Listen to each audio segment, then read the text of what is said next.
সুপরিচিত এবং জননন্দিত একজন ব্যক্তিত্ব। উনি সম্ভবত এইমাত্র তার ভোট প্রয়োগ করে কেন্দ্র থেকে বের হলেন। আমি ওনার অভিমত নিতে চাচ্ছি। স্যার, আপনি কীরকম মনে হলো এবারে নির্বাচনের পরিবেশ দেখে আপনার? নির্বাচন পরিবেশ অত্যন্ত শান্ত সুন্দর, এবং সেনাবাহিনী যেভাবে বাইরে টহল দিচ্ছে এবং স্বতঃস্ফূর্তভাবে মানুষে ভোট দিচ্ছে, এবং এলাকাবাসীও ধৈর্য সহকারে ভোট দিচ্ছে যাচ্ছে।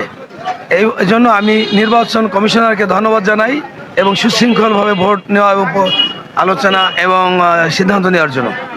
স্যার, আমরা বিগত নির্বাচনগুলোতে দেখেছি যে একটা দলের এজেন্ট ব্যতীত বাকি দলের এজেন্টগুলোকে বের করে দেওয়া হতো। আপনি কি এরকম চিত্র কখনো আপনার ভিতরে চোখে পড়েছে? না, সব দলের এজেন্টই আছে, কাউকে বের করে দেওয়া হয় নাই, এবং এই ধরনের ঘটনা আমার চোখে ইতিপূর্বে পড়েনি। ধন্যবাদ স্যার আপনাকে।